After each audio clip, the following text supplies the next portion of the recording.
I, 29M, think that my girlfriend, 26F, is only with me because she can't be with her best friend, 26M. Should I just end the relationship? I've been with my girlfriend Jordan for a little over 2 years. We live together and we have 2 cats. Up until this weekend, I genuinely thought everything was perfect in our relationship, which I know is what everyone says in these posts, but I really was thinking that I was going to ask her to marry me sometime in the next year. We don't ever get into arguments. Jordan is very sweet and easygoing, and normally we just mesh well on everything. Honestly, if everything in our relationship hadn't been so good up until now, I probably would have just broken up with her this weekend. But because things have truly been so perfect, I'm not sure if maybe I'm jumping to the wrong conclusion about what to do because my feelings got hurt. The other person who's important in this story is Jordan's friend Mark. She's known Mark for their whole lives because they both grew up in the same small religious community. Jordan isn't part of that religion anymore. She decided to leave the church when she was I think 19 and moved to the state that we live in now. Mark still is in the religion and apparently takes it really seriously. I'm told he now works for the church back in Jordan's hometown. Also, as far as I know, Mark is the only person from the religious community that Jordan still talks to besides her parents,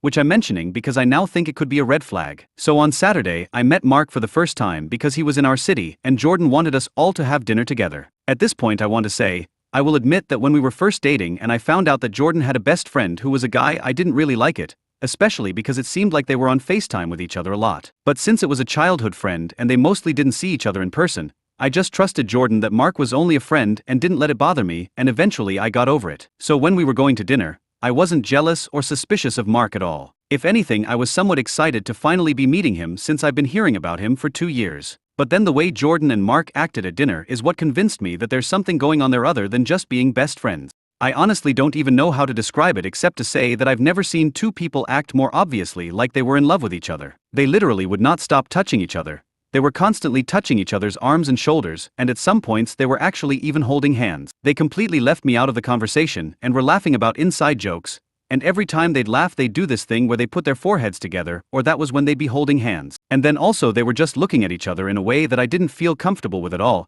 It was honestly even worse than the touching. It just wasn't how anyone would look at somebody they're supposedly just friends with. I'm 100% sure that every stranger looking at our table thought that Jordan and Mark were the couple and that I was her brother or something. I felt like a third wheel the whole time, and Jordan didn't even notice how awkward she was making it for me because she was way too focused on Mark and all the attention she was getting from him. And that's really not like Jordan at all. Usually she's a lot more considerate and would notice immediately if I wasn't having a good time or if she was accidentally being rude and excluding someone at the table. So it was genuinely really jarring to be sitting there with her and Mark and basically feeling like I didn't know my girlfriend at all. It was like he turned her into a completely different person who didn't even care that I was alive. So finally at one point when Jordan got up to go to the bathroom, I just said to Mark, "So are you into my girl, or what's going on here?" Mark, "Nothing's going on at all. That ship sailed a long time ago." Me, what does that mean? "Did you guys date at some point?" Mark, no, we never did. And then when she left the church, we both knew it meant that we were never going to. And we've accepted being in each other's lives as friends. There's nothing else going on at all. Me, that makes it sound like the only reason you're not together is because she left the church. And all Mark did was shrug. Me, well, what if she came back to the church? Would you marry her? Mark, oh, she's not going to do that. You might as well ask what would happen if a bicycle had 6 tires. And so then when Jordan came back to the table, Mark said to her, "Op wants to know if we'd be married if you weren't a godless heathen." Jordan, why, did you two call your mom while I was gone? And then she and Mark both just laughed about it and changed the subject. So because of dinner and that conversation and everything else that I've written about in this post, I really feel like Jordan and Mark are in love with each other and not just best friends like they say, and the only reason they aren't together is because they can't compromise about their religion. I think Jordan thinks that because she's okay with that decision, she expects me to be okay with being her second choice, and in the meantime she's actually secretly wanting to be with Mark. So that makes me think that I should probably obviously just have self-respect and break up with her, because I shouldn't be in a relationship with someone who would rather be with somebody else. But then the problem for me is that our relationship has been so perfect and Jordan has always treated me so well except for this one night. The only time she's ever acted like this was on the one occasion that Mark was around in person. Normally, even when she's talking to him all the time, she's never made me feel this way. So on the one hand, I'm wondering if maybe it doesn't matter what Jordan's feelings are for Mark. As long as he isn't going to be around, it doesn't actually seem to affect our relationship. So maybe I just need to cool off and go back to trusting her that they are indeed only friends, even if it seems to be true that they have complicated feelings for each other? Or should I just end things? Relevant comment. Commenter 2. What did Jordan say about all this when you two got home and had a private discussion? We didn't talk about it again. I've just been trying to weigh things out on my own for the last few days. I wasn't sure how I should try to talk to her about it or if that was the best idea. Commenter 2, replying to this comment, I mean, the only way forward at this point is to talk to your girlfriend. You need to sit down with her and have a frank discussion about the events of the night and what made you uncomfortable. How she responds to your concerns will tell you almost everything you need to know. The main thing I would be concerned about when starting the conversation is that your girlfriend seems like she might be quick to brush off any of your concerns without hearing them out. If she does that, you need to push back. Make it clear that you need to be heard on this issue and that she needs to take you seriously here. Then, really you just need to first of all tell her that you found a lot of her actions with Jordan to be not only inappropriate but hurtful to you. Establish boundaries as well. Be explicit. The hand-holding, pressing their foreheads up against one another, etc., all goes far beyond what best friends do with each other. I think your best bet is to mostly frame the conversation around that. What you do from there really depends on how your girlfriend reacts to that. I can see it going one of two ways. 1. This would be the ideal situation, but maybe she genuinely did not realize what she was doing in that environment. She was in a weird church cult for what seems like a decent chunk of her life. It's possible that she sees that behavior as normal and not at all concerning. That doesn't excuse the behavior, but it could go a long way to alleviate your concerns. 2. She goes on the defensive and claims you are exaggerating what happened / you're just being jealous / that's just how their relationship is. I'd say that if she immediately responds with being defensive, then that tells you more or less all you need to know. Either way though, you need to talk to her and she needs to understand that her actions were inappropriate. It might be tempting to sweep it under the rug if she tries to laugh it off. After all, how often are you really going to be interacting with this Mark * person anyway? But if you're really considering a long-term thing with this girl, you need to think in the long term. Say you do get married to this girl. You really want to fully commit yourself to someone who you believe would drop you for someone else in a heartbeat? Thanks for this comment. This gives me a lot of good stuff to think about. A couple of people have mentioned that her behavior around Mark might have a different context than I thought because of how they grew up. Not that that means I should let it go and not tell her that it bothered me, but that maybe she didn't realize that it doesn't seem normal and maybe it's not as much as a sign of something as I thought. So I might start by just bringing up to her, I think that could be a good idea. There are comments on how inappropriate GF's behavior was. Commenter 3, I may get some hate for this, but I am a F whose best friend is a guy, and I don't even do more than give him a quick hug before we part after hanging out. That may just be me, but I couldn't imagine holding hands and touching foreheads together, especially if my significant other was there if I had one. How does growing up with someone equate to needing to hold hands / touching forearms, etc.? To me that comes off as disrespectful. Now having said that though, I do believe the best thing to do is talk to her. Ignoring it won't get you anywhere. And I will admit that the way I may view things doesn't mean that's the way she viewed it, nor necessarily was trying to be flirtatious either. The only way to work through things in a relationship is letting your partner know how you feel in situations. If you don't discuss things that you may be feeling uncomfortable with, you won't have a good continual foundation for your relationship otherwise. I wish you all the best and hope you can work things out. Commenter 4, touching foreheads and holding hands? I mean, the rest of it is over the line, but maybe excusable in some way. But this? I don't know how you didn't say something when it happened. It just seems so bizarre to me for friends to do that. There has to be something more. It just doesn't make any sense otherwise, no matter how you try and view it. Maybe they think of each other as the one that got away? Maybe some kind of tragic Romeo and Juliet, right person, wrong circumstances kind of thing? What I really think is that at the least, this will happen every time Mark makes an appearance in your lives. And at worst you'll always be second to him, whether he's there or not. Commenter 5. My jaw dropped when I read that for real. Commenter 6. Same. I could not imagine being up in that moment. It would make me cry if my partner did that to me. Commenter 7. She obviously carrying a torch that will never go out. If knowing your runner-up is something you can live with, give it a shot. But 2 years isn't long and there's a lot of years left. If something changes later and an opportunity opens up, she'd go running. If something changes later and an opportunity opens up, she'd go running. That's the big thing that scares me. Because I do think that I could maybe live with the fact that there was someone else before me and that she eventually did choose me over him. But then I think about what could happen if Mark decided that he was ever going to leave the church like Jordan did, which doesn't seem like it's going to happen from the way they both talk about it. But then I know that I'm a different person now at 29 than I was when I was 26, so it's not impossible for him to change his mind. And then if that really was the only reason that Jordan was with me, of course she'd leave to go be with him like what she always wanted. First update. I talked to Jordan on Wednesday night. The TLDR update to the situation is that I didn't break up with her. After we talked about everything, I feel like that would be too much of an overreaction for what's actually going on. I do still think I was right to be upset about what I saw happening at dinner on Saturday, and Jordan didn't disagree with me about that. but I think I did jump to the wrong conclusion that it meant that she secretly actually wanted to be with Mark more than she wants to be with me. Now that we've talked it out, I don't think there's a reason to end what's otherwise the best relationship I've ever had, and I'm glad that I didn't just immediately trust my instincts because there was more going on with the situation that I didn't really understand that Jordan has since told me. And now I do feel like she can be given some grace in this situation, assuming nothing like this ever happens again. So thanks for the advice, especially for everyone who told me to just talk to her before I made a big decision. So when we talked, I decided to take the main piece of advice that I got from everyone and start by telling Jordan that my feelings were hurt by the way she treated me at dinner with Mark, and then see how the conversation went from there. It turned into a very long talk, so I don't want to try to remember exact quotes and get them wrong, but here are the important things. I repeated to Jordan some of what I wrote in the post and said that I felt excluded by her and Mark, especially because they were being overly touchy-feely with each other to the point where it made me uncomfortable. Jordan seemed surprised, like she didn't even notice that she and Mark were touching each other that much. But then she thought about it and said that I was right and apologized. She said that Mark is always really touchy with everybody and not just her, I asked.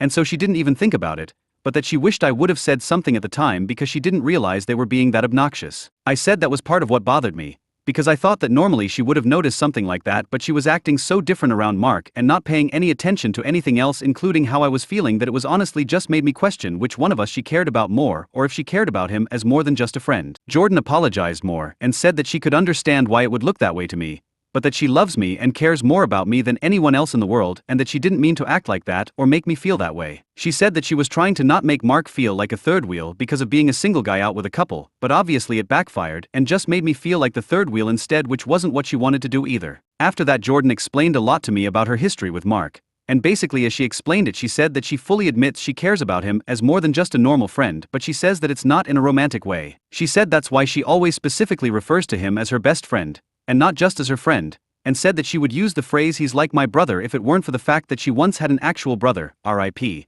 so she won't use that phrasing for anyone else. According to Jordan, the main thing that happened to make her and Mark so close was that when she was 17 she tried to kill herself, and that was actually when everyone else in the community stopped talking to her, and Mark was the only person who didn't. For the next couple of years until she moved, he was literally her only friend, and she said that he checked on her every single day to make sure she stayed alive, which is also when they got into the habit of talking on the phone so much. And also apparently during this time Mark's parents thought they were dating and made a big deal about how they shouldn't be, and that's why she made that remark during dinner. Apparently calling Jordan a godless heathen is something that Mark's mom said. I did tell Jordan that Mark basically said to me that he thought the two of them would be married if she had stayed in the church, and I asked her if she thinks that maybe Mark is in love with her even if she doesn't feel the same way. She said definitely not, and I don't think she was being dishonest. I really don't agree with her, but I think she genuinely believes that Mark isn't into her in any way apart from friendship. Her opinion of the situation is that she also thinks she and Mark would eventually have gotten married if she had never left the church or moved, but from her perspective it would have been more because of peer pressure than anything else, and she doesn't think it would necessarily have been a good thing. She thinks Mark was just being honest about that, and that possibly from his perspective he thinks he and Jordan would have made a good couple, but he's probably thinking that because he's just assuming that in that scenario she'd be the perfect church wife, so there's no reason why they wouldn't be a good couple. But then the big thing that happened at the end of the conversation is that Jordan told me that Mark is coming back through our city on his way home from this trip, and so she was going to invite him to hang out with the two of us again, but she said that if I'm going to be uncomfortable with him around, then she won't ask him. A lot of people were saying that if she didn't offer to cut contact with him or to cut down on contact with him, it meant that she valued him over me. So the fact that she brought up on her own that she wouldn't invite him to dinner with us again because I didn't like it seemed like a really good sign to me. Based on everything else that she said, I do understand why she didn't offer to totally stop being friends with him, and I wouldn't expect her to after what she told me about what happened when she was a teenager. So now I'm deciding to take Jordan's word for it that although she and Mark are weirdly close, it's for the reasons that she explained to me and not because she's in love with him. I think the fact that she was immediately apologetic instead of defensive was good, and the way she explained everything did make sense to me. I don't necessarily trust Mark, but I do think I can trust Jordan. But I am going to watch and see if it seems like she's still talking to him as much as she used to, or if anything changes or sounds different. I'm not going to be controlling and tell her that she can't talk to him or that she has to talk to him less, but I want to see if me talking to her about all of this causes her to act any differently at all. I'm kind of thinking she might realize on her own that the way Mark acts towards her actually does seem like he likes her as more than a friend now that I've brought it up, but I don't know. It could be that things just go back to exactly the way they were before, and I won't know if anything has actually changed until the next time Mark is around in person, but I don't think that's something I should keep worrying about before it happens. Relevant comments. Commenter 1. Holding hands with your opposite sex friend and pushing your foreheads together in front of your monogamous partner is wild, but you do you, homie. Commenter 2. Well, Reddit, congratulations, we definitely accomplished nothing here. There's some sober pushback in the comments. Op mostly stands his ground. Commenter 3. Did she acknowledge that the touching by her was inappropriate? I do not see how she could not have recognized how touchy they were and her lack of physical touch with you. Like many others have said, I am not sure Jordan was being completely honest with you. Did you ask here how she would have felt in a reverse situation? If the three of you meet again, you might want to think about excusing yourself to go to the bathroom or something during the meal and instead hide and film their interaction while you're gone. See if Jordan changes how she interacts when you are not there. I say to capture it on your phone because then you have it to show her if you break up. If she interacts appropriately while you are gone, then she may have gotten the message. She should also start limiting her interactions with him, phone/text, because that relationship is not healthy and no so should have to deal with that if you two get married. It needs to be dealt with now. Op responds. She did acknowledge that all the touching was inappropriate, yes. When she actually thought back on how much they were doing it and how over the top it was, she was embarrassed and realized she shouldn't have started acting like that just because Mark makes it seem normal. I didn't ask her how she'd feel in the reverse situation because it seemed like she got it immediately as soon as I told her how it made me feel. Commenter 4. I am glad you spoke up and I am glad you received some clarity on the situation. Unfortunately, I think your girlfriend is lying. The problem is that she is not really lying to you. I mean, she is, but really she's lying to herself. If she is talking to this guy every day and not even realizing how physical she got with him when they met up after being physically separated for so long, she has been lying to herself for so long that the lies to you were just shrapnel from the nuclear lies she keeps telling herself. Obviously, they aren't a compatible couple long-term with their core beliefs being so different, but they have fed their emotional bond for so long that their connection is intense. Dude, she didn't even realize she was physically wrapped into this man with her long-term boyfriend right next to her. That speaks volumes. I have been coaching individuals in the infidelity realm long enough to have seen this same story play out 1,000 times now. I pray I am wrong for your sake, Op, but I fear if she doesn't entirely cut off Mark, you'll be either here or in r/surviving infidelity in the next 2 years with a shocked Pikachu face on saying, just found out my fiancée has been cheating with her best friend Mark. I say that and I know it comes out a little snarky, but in all honesty my heart breaks saying it. Having been through betrayal like that personally, I gladly sacrifice many things in my own life to help prevent others from experiencing that same pain. So even if you believe your girlfriend, hold on to a shred of doubt and wonder if the experts might have some wisdom to offer your situation. As I saw someone else mention, the book Not Just Friends by Shirley Glass would be amazingly on point for your situation and might lead you towards some growth here. No matter what you choose, I pray you find peace and joy. Good luck. Op. If the three of us are ever together again, I'll definitely be watching everything, but I don't think there's a chance of that happening for a while. I can admit there's a possibility that Jordan is just wrong about how she feels. After our talk, I do honestly think that's more likely than that she's trying to be dishonest or is gaslighting me. If that turns out to be the case, then that's going to have to be the end of the relationship, but I'm deciding to at least give her a chance here. Commenter 5. A lot of what you detail still sounds weird, especially the part where she didn't want to make Mark feel left out because he was visiting with a couple. Him being a single man. Mark in no way visited with a couple. If Jordan is so empathetic re this issue, she sure missed showing any empathy for you. I don't think you will experience much difference with the next encounter with all three of you. You're very enthusiastic to give Jordan a pass. This will continue to haunt you. You don't seem to think you deserve to have this made right. Jordan has a very wide berth. I wish you the best. You just seem to feel you deserve so little. It's so sad. Op, I do agree with you that it still sounds weird, but with more context I'm just more comfortable with it. Don't get me wrong, I still didn't appreciate being treated like a third wheel at dinner, and I still thought that Mark and Jordan were too handsy with each other just in general, and I'm not okay with that continuing. But if she's being honest with me that it's not because of romantic feelings, which I think she is, then I think as long as she's willing to have boundaries from now on after understanding that it made me uncomfortable, I don't think it's as much as a red flag as I thought before. In a lengthy comment, Op is asked to consider whether it's not a matter of Jordan believable, but that he wants to believe her so strongly that he is subconsciously subverting his standards for judgment. That's a really well thought out comment, and I appreciate you taking the time to write it. And I absolutely do understand why everyone thinks I'm just letting Jordan gaslight me. Honestly, I'd probably think the same thing if someone else was telling me this story, so I can't really blame everyone. But I truly don't think I'm just being steered by wanting to believe her. It's hard to convey everything that happened when we talked into one post, but I'm just very sure that she was being genuine, and it was that convinced me that I could believe that she was saying. It wasn't that I just stopped being objective because that was the easier thing to do. Honestly, I think it would have been easier to keep assuming that what I thought in the first place was true because honestly it's easier for me to understand. I do think that Jordan's attachment to Mark is weird and probably unhealthy.